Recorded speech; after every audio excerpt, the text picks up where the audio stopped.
Boa noite. Estamos mais uma vez aqui no canal do Espaço Espírita Teresa d'Ávila e o tema de hoje será autolibertação. Nós pensamos muito em libertação porque nós pensamos em chegar do outro lado, né? Ou seja, quando nós partirmos aqui da Terra para chegarmos lá do outro lado, nós pensamos em chegar em melhores condições do que nós saímos.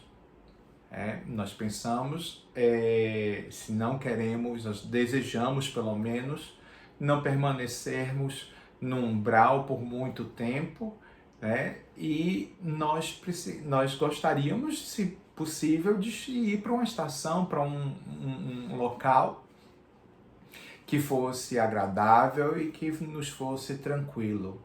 E a fim de chegarmos melhores lá, é preciso nos libertarmos.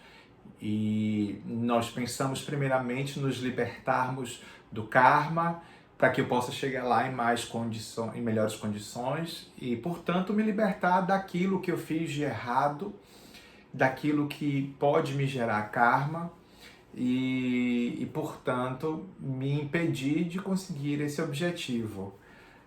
Mas a gente precisa pensar em outras coisas, em outros aspectos que não é só se libertar do karma. Esse se libertar do karma vai envolver muitas coisas. E dentre elas, talvez, uma das mais importantes seria a autolibertação. A libertação de si mesmo, porque nós criamos armadilhas para nós mesmos. Nós criamos ilusões dentro das quais construímos os nossos castelos, construímos as nossas verdades, construímos tantas coisas que nem nos damos conta, que não nos apercebemos, e quando tudo isso desmorona, quando isso tudo cai por terra, nós sofremos muito e nós ficamos muito, muito tristes com isso. Então, a autolibertação ela é importante porque o que me impede de me liberar, digamos assim, de me libertar do karma, não é o outro com a ação errada dele, não são as situações da vida, não é a rudeza do meu próximo, do meu vizinho, não é a falsidade da minha amiga ou do meu amigo, não é a hipocrisia de um vizinho, por exemplo, não é nada disso. O que impede somos nós mesmos e tudo aquilo que nós trazemos em nós, conosco. A gente pode dizer assim, isso poderia se resumir em orgulho, vaidade, egoísmo. Mas é importante que a gente saia desse local de apenas simplificar as coisas como fórmulas, que a gente passe a olhar isso mais como processos que nós precisamos vivenciar. E quando eu trago isso, eu estou trazendo também aqui em relação às próprias armadilhas e as ilusões que nós criamos, porque assim, uma das mais fortes talvez que nós temos é a ilusão de que nós podemos possuir bens, quando nós sabemos que a gente pode dizer assim, Deus dispõe de tudo aquilo, ou Deus faz com que hoje nós tenhamos e amanhã nós não tenhamos. Então, dentro dessa lógica, essa ilusão de que nós possuímos tudo e, portanto, nós nos arvoramos numa corrida desesperada para juntar tudo que possa para poder ter um carro melhor, uma casa melhor, ter uma roupa de marca e ter certo status e poder ir para o camarote X, camarote Y, ir para a festa Z e entrar no restaurante W e fazer tantas coisas porque nós precisamos ter isso e nós depositamos nisso a nossa felicidade. E muitas vezes todos esses planos que nós fazemos vêm por água abaixo, exatamente para que a gente possa ganhar a consciência de que tudo isso que está aqui ao nosso redor e que nós podemos nos utilizar, nós podemos utilizá-los, não é nosso, não volta com a gente quando nós deixamos este planeta. E, portanto, se eu não consigo levar isso comigo, por que isso é meu? Não é à toa que muitas vezes, mesmo nos hospitais mais caros e nos hospitais particulares assim, de conceito, as pessoas morrem. Se a questão fosse só dinheiro e por estar pagando os melhores médicos, né, pagando os melhores, a melhor possibilidade de recuperar a sua saúde, as pessoas não morreriam assim como nós vemos morrer frequentemente. Então, é uma ilusão de segurança que nos dá o possuir. E aqui eu não estou fazendo uma apologia à pobreza e uma apologia ao fato de que possuir bens materiais é pecado. Não é pecado. Essas coisas existem porque elas têm suas funções, assim, essas coisas existem para cumprir suas funções. Elas têm funções em nossas vidas. E não falo só em nossas vidas materiais, mas falo em nossas vidas espirituais. Porque tudo isso é meio da gente adquirir aprendizado, promover transformações em nós mesmos e, quiçá, nos outros. Então, alguém que tenha mais dinheiro do que uma outra pessoa pode exatamente vir com um maior poderio econômico, exatamente para poder cuidar de outras pessoas, ou seja, que podem vir na forma de seus funcionários, e, portanto, cuidar dessas pessoas, auxiliar essas pessoas, pagando o salário no momento adequado, porque aquele funcionário tem uma família que também precisa comer, que também precisa sobreviver, ou porque ele possa empregar aquele dinheiro para um bem coletivo, que não apenas o bem próprio, para ter o relógio mais caro de marca, ou para ter um carro mais sofisticado e importado. Então, o dinheiro tem uma função de aprendizado e, ao mesmo tempo, pode ensinar ao outro que é necessário ter uma certa responsabilidade até para ganhá-lo. Então, os bens materiais em si, eles têm uma função e eles podem servir, nos auxiliar dentro daquilo que nós nos dispomos a ser e nos dispomos a fazer. Então, essa crença de que os bens materiais vão ser a nossa salvação e que, portanto, são uma garantia, é uma ilusão. Então, é um ponto em que nós precisamos promover em nós uma libertação. E assim vai, porque, por exemplo, muitas vezes o bem que nós fazemos ao outro ou que nós fazemos a uma coletividade é um bem com vistas a um interesse pessoal. A gente faz porque a gente tem uma espera de um retorno, de que o outro faça por nós, ou porque a gente espera que os outros vejam do que eu sou capaz. Se eu faço dessa forma, esperando, com a expectativa de que os outros vejam que eu sou capaz, e os outros veem, eu já estou tendo ali o meu pagamento, o meu benefício. E, embora a ação seja boa, qual é o sentimento de real serviço ou de real caridade? Não está ali. O meu objetivo é mais mesquinho, o meu objetivo é outro. E dessa forma, quando eu trago tanto a questão financeira, nós brigamos tanto e nos achamos, pronto, é uma coisa bem interessante também, que me veio aqui agora à cabeça, a ilusão de que nós precisamos mostrar ao outro que nós estamos certos. E quantas brigas nós não fazemos em nome de provar ao outro que ele está errado, que ele é que está fazendo as coisas erradas, e nós nem percebemos o que nós estamos fazendo de errado. Para mim, isso tem uma semelhança às antigas cruzadas, em que, em nome de um Deus, se promoveram guerras inúmeras que mataram milhares de centenas de pessoas. E tudo isso em nome de um amor a um Deus que é de perdão.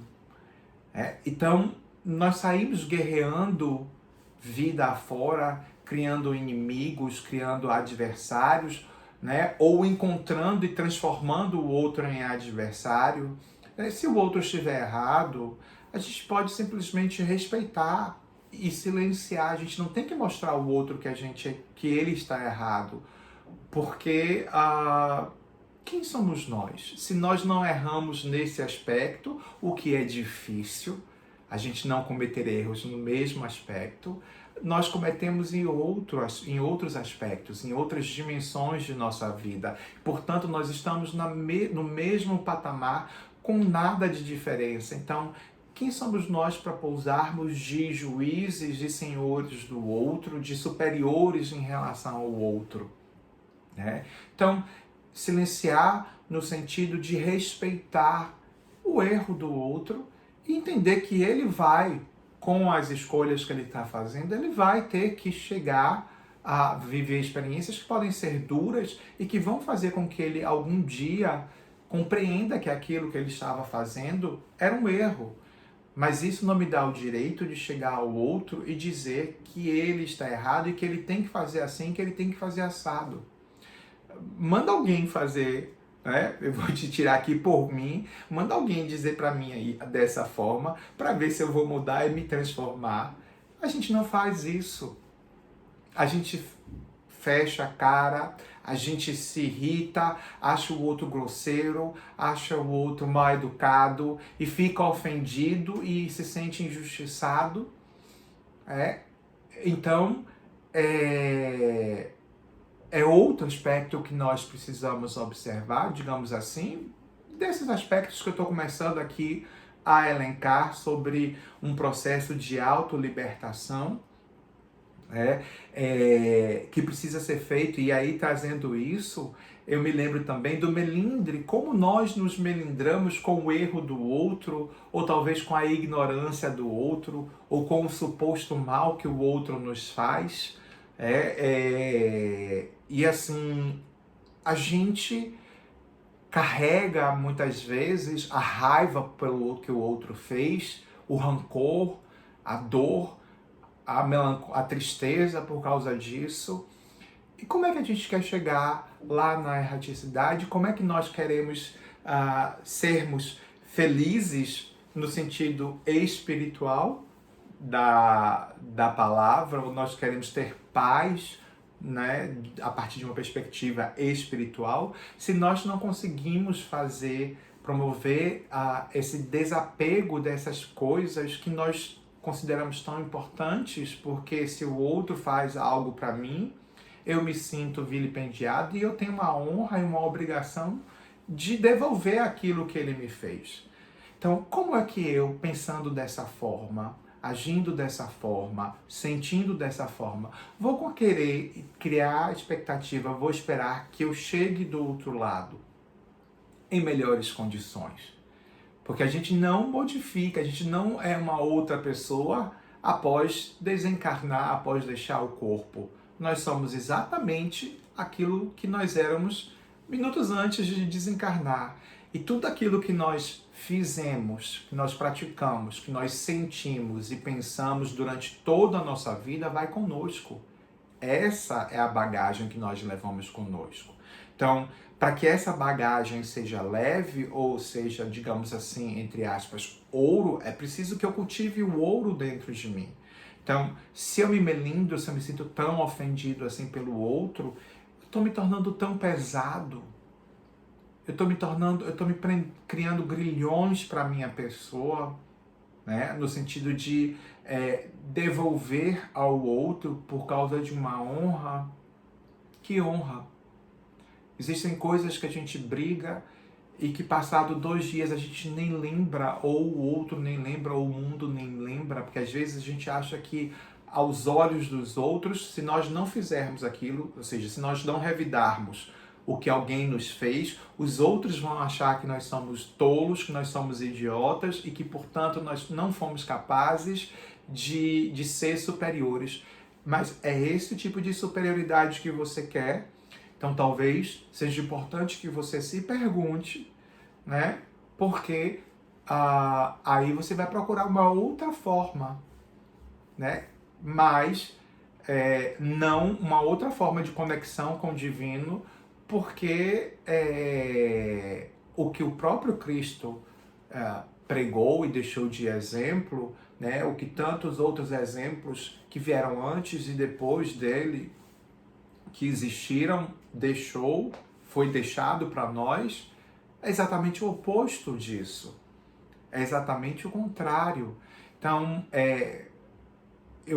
será que eu vou conseguir chegar num estado melhor se eu sinto dessa forma e vou agindo dessa forma? Será que eu vou conseguir encontrar paz? Será que eu vou conseguir me sentir feliz? E aí, continuando a elencar esses itens que são para reflexão mesmo da gente, que a gente precisa pensar para saber o que a gente quer, o que a gente não quer, porque ninguém está sendo obrigado a nada, ninguém é obrigado a nada. Né? Todo mundo é capaz de fazer escolhas conscientes ou inconscientes, mas a gente faz escolhas.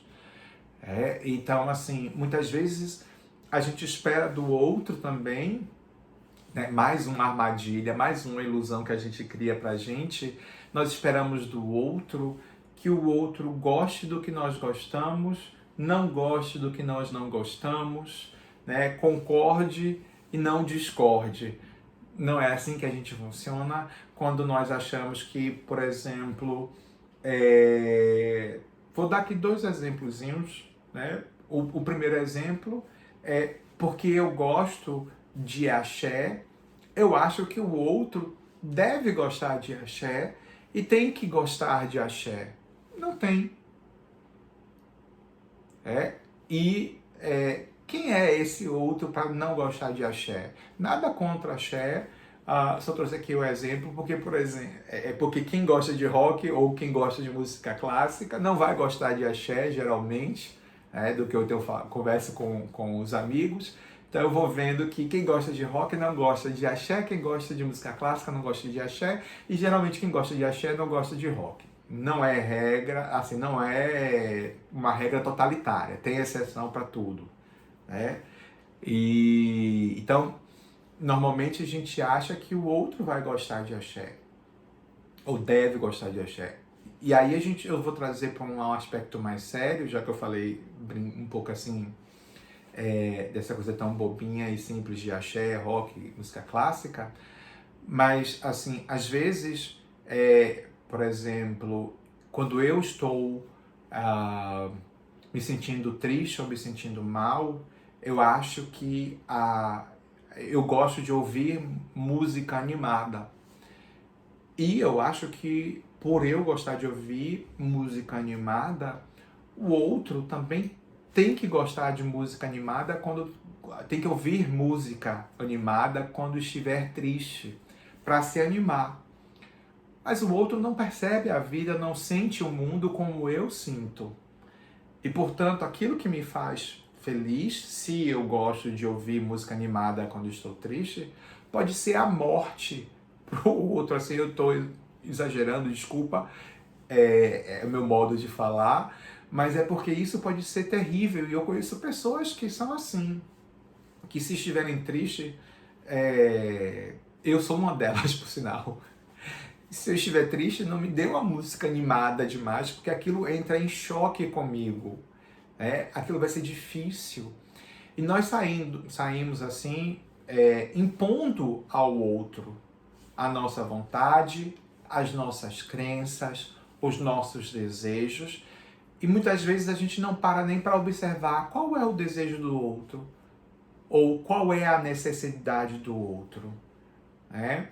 O outro não pode desejar algo diferente, ou acreditar em algo diferente do que eu acredito, ou pensar diferente do que eu penso. Ele é obrigado a pensar sempre igual, ou se não igual, de maneira muito parecida, porque senão ele não presta, ou ele não é bom, ou ele não é digno de estar comigo, enfim. Será que o outro não pode ser diferente?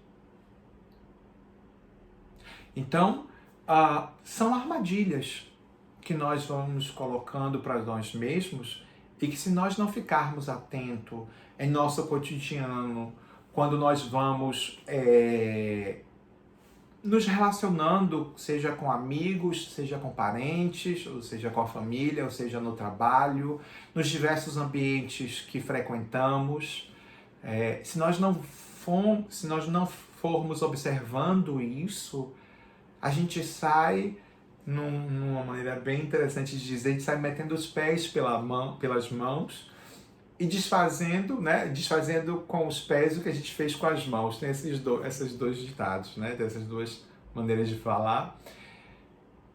E, portanto, quando a gente vai se deparar com tudo isso que a gente saiu construindo ao longo de uma vida, que é normalmente quando a gente desencarna, é que se a gente passou a vida toda não pensando muito sobre isso, ou não pensando de uma forma um pouco mais aprofundada sobre isso, chegado do outro lado, nós somos confrontados com tudo isso, né? Se nós somos confrontados com os nossos obsessores, ou os nossos supostos inimigos de outras encarnações, ou seja, com aqueles que não nos querem bem porque fizemos alguma coisa, somos defrontados com a nossa própria consciência, que nos acusa, que nos alerta, que nos mostra que nós deveríamos ter sido de uma forma e não fomos. Então, como sermos livres se nós ainda somos presos a tantas coisas? Como conseguir essa libertação se eu não empreender um esforço contínuo de modificar dentro de mim tudo isso? Ou seja, se eu não promover em mim uma autolibertação. Como ser livre, ter paz e felicidade, se tudo isso que eu carrego de negativo em mim, tudo isso que eu carrego de sombrio em mim, funciona como um obstáculo. Pois é, acho que me alonguei bastante, mas é porque eu me empolgo a falar dessas coisas. Eu queria agradecer muito a sua presença até aqui e desejar muita paz.